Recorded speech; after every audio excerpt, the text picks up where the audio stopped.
Bonjour une fois encore les amis. Je veux parler aujourd'hui d'un sujet qui peut intéresser beaucoup de personnes. Il s'agit de l'idée d'entrepreneuriat. Alors, qu'est-ce que c'est l'entrepreneuriat? On commence par là. Donc, supposons que vous avez un talent, vous avez une connaissance qui peut être transmise donc en termes de service pour trouver une solution aux problèmes que d'autres personnes connaissent.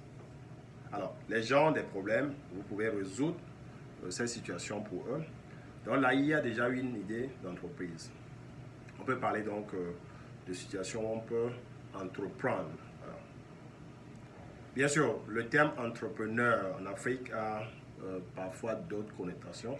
Quand moi je grandissais, enfin un entrepreneur c'est quelqu'un qui souvent est dans le métier de bâtiment. C'est ce que on connaissait peut-être dans d'autres parties d'Afrique aussi, c'est un peu la même chose. Mais l'idée quand même d'entreprendre, c'est de rendre service à quelqu'un ou bien d'offrir une solution au problème que d'autres personnes connaissent. Et ces personnes-là qui trouvent une solution à leur problème à travers ce que vous leur offrez, donc vous paient en monnaie sonnante et trébuchante, comme on dirait sous dossier. Alors, qu'est-ce qu'il faut? Cela étant dit, qu'est-ce qu'il faut alors pour entreprendre? Si on revient un peu à la définition, une fois qu'on a un talent que d'autres personnes peuvent trouver utile pour avoir une solution à leur problème, on peut alors parler donc de conditions pour pouvoir entreprendre. Alors, donc disons que en premier, bon, je vais d'abord parler d'entreprendre. Donc il faut d'abord qu'il y ait un talent qui peut donc être une solution pouvant résoudre un problème. Voilà. Alors, donc de l'autre côté, il faut maintenant qu'il y ait une demande. Il faut qu'il y ait une demande, une sorte de besoin. Donc, il faut une demande pour ce genre de talent-là. Une demande pour ce genre de talent. Alors, dans l'autre chose, il faut que les gens soient... qu'ils aient donc la volonté de vouloir payer pour ce genre de service. Parce que si les gens ont besoin qui est assez pressant, souvent, ils vont payer pour votre service. Si c'est un besoin qui n'est pas pressant ou bien c'est un besoin secondaire ou bien tertiaire, parfois ils ne sont pas assez pressés pour demander un tel service. Alors, supposons que nous sommes dans un milieu où les gens n'ont même pas de boulot.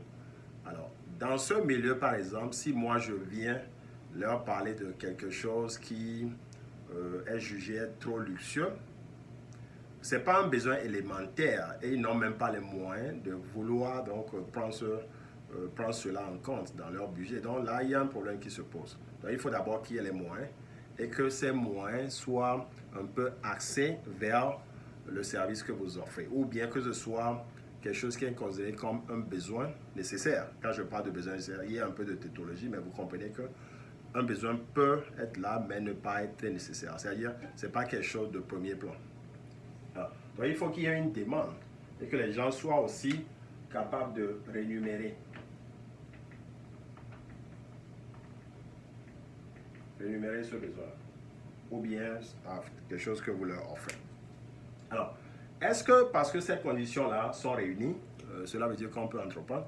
Il faut aussi que la demande soit d'un certain niveau, c'est-à-dire qu'il y ait un nombre de demandeurs de services.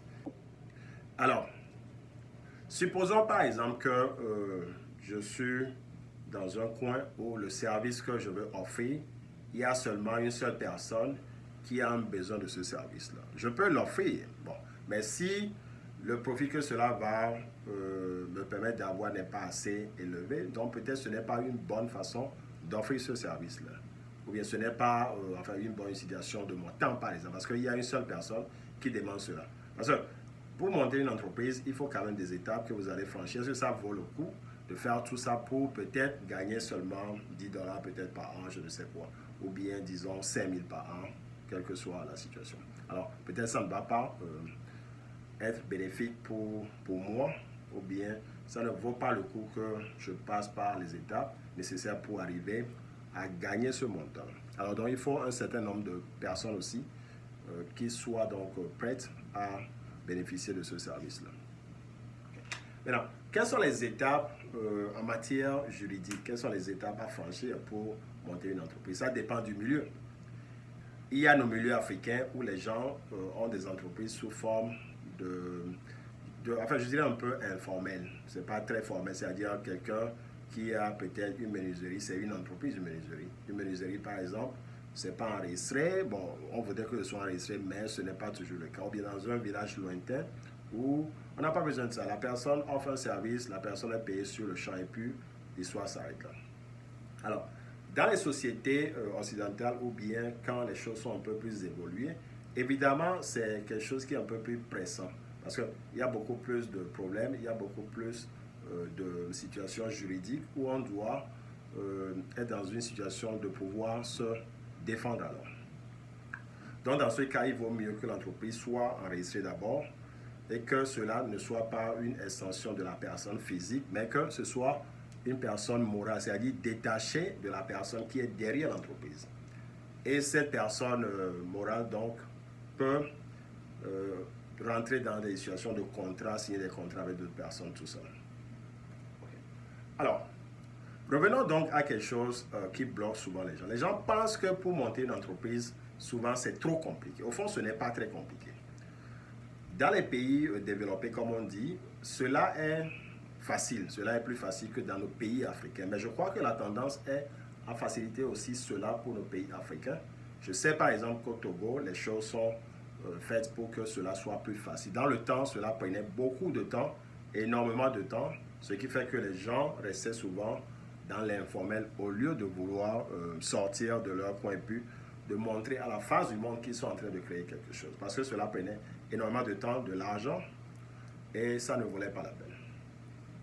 Donc, les étapes, il faut demander là où vous êtes, qu'est-ce qu'il faut pour enregistrer une entreprise. Souvent, les gens hésitent ou bien ont une idée de la difficulté que cela peut présenter, ne demandent même pas, ne prennent pas l'initiative de demander.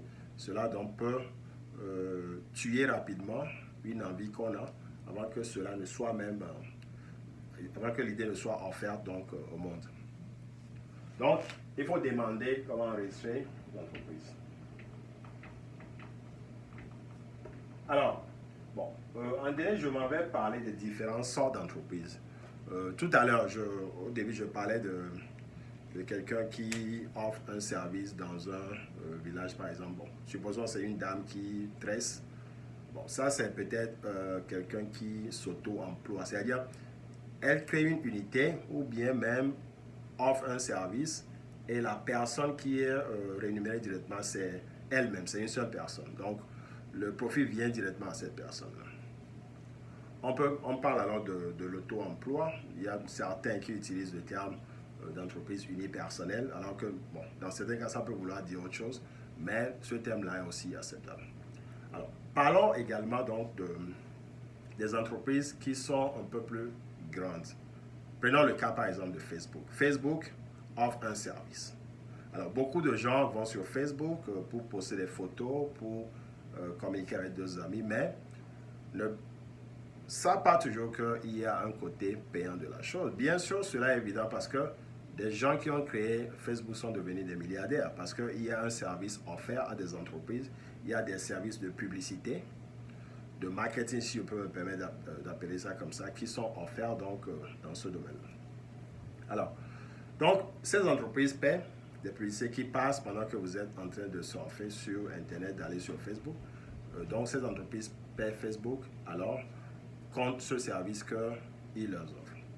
Vous allez comprendre qu'il y a beaucoup plus de besoins, c'est-à-dire qu'il y a beaucoup d'entreprises qui ont besoin des services offerts par Facebook. Alors, quand vous avez donc une clientèle potentielle qui est assez vaste, assez grande, vous avez donc beaucoup plus de chances d'avoir un profit qui est un peu plus élevé parce que la demande ne va pas s'arrêter demain et la demande n'est même pas limitée à un petit coin.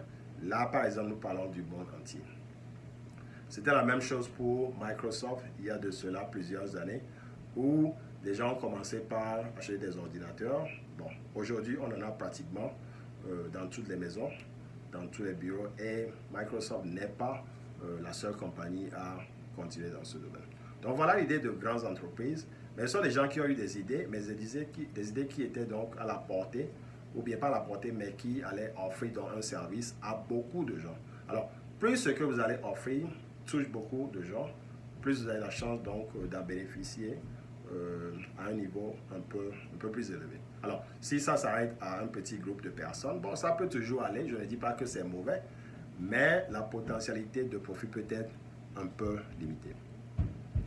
Donc, voilà un peu l'idée d'entreprise. Essayez de voir à votre niveau ce que vous avez comme aptitude, pouvoir résoudre des situations dans lesquelles les gens sont. Et si ces personnes sont aussi prêtes à payer comme ce que vous allez offrir, donc là, c'est une situation idéale parce que là, ça profite, c'est une situation win-win, comme on dit en anglais. C'est-à-dire que ça profite aux parties qui sont engagées. Alors, je n'en doute pas, il y a toujours une aptitude en chacun de nous. On a toujours quelque chose qu'on sait faire mieux que d'autres personnes. Alors, je crois qu'il y a toujours une potentialité de pouvoir résoudre donc une situation que les autres ont. Alors, maintenant, les gens se disent, ok, j'ai déjà un boulot, est-ce que je peux faire ça? On peut toujours commencer petit. À côté, bon, peut-être 2 heures par jour, peut-être 1 heure par jour. On commence petit et puis on verra si c'est quelque chose qui s'agrandit, qui prend beaucoup plus de temps. Peut-être que ça peut même remplacer un jour ce que l'on a comme boulot, là où on va, où on se casse la tête pour gagner enfin, un peu sa vie. Peut-être que ça peut s'agrandir et être dans l'occupation principale. Donc, je vous invite, si vous avez des idées, à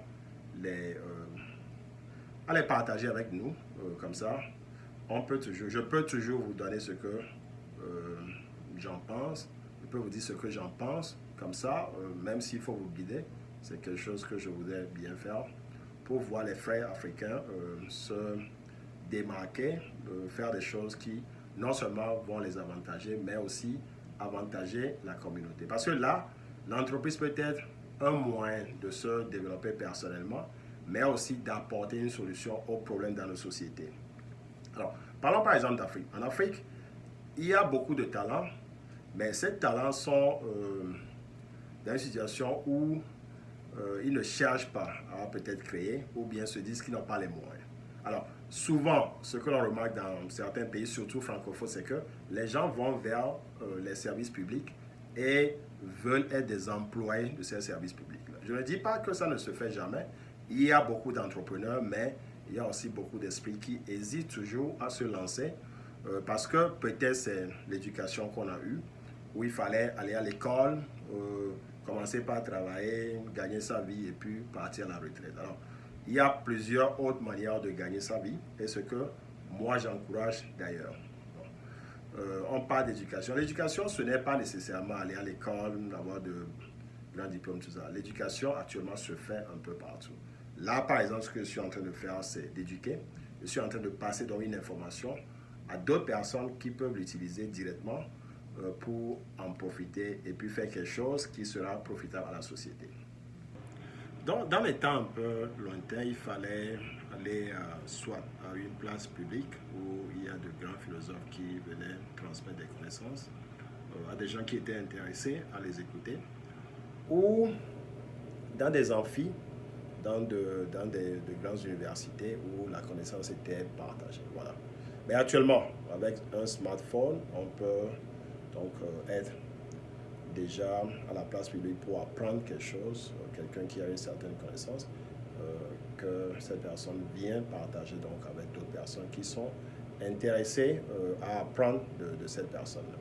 Donc, je crois que l'éducation est en train d'évoluer et prend petit à petit une autre forme. Une forme qui est plus accessible à beaucoup de gens. Parce que j'imagine que dans la plupart des pays, les gens ont un smartphone actuellement.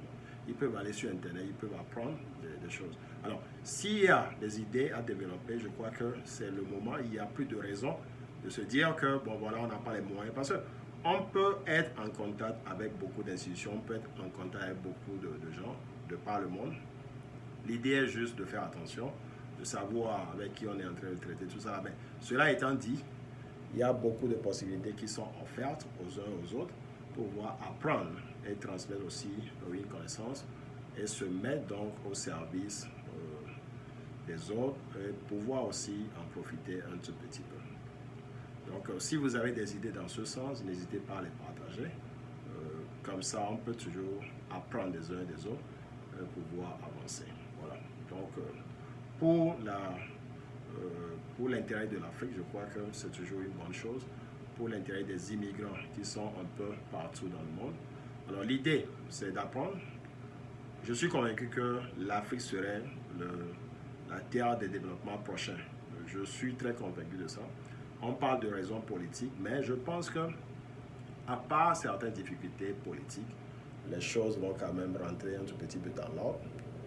Une fois que la jeunesse est motivée à aller de l'avant et à créer des choses par-ci, par-là. Donc, à bientôt les amis.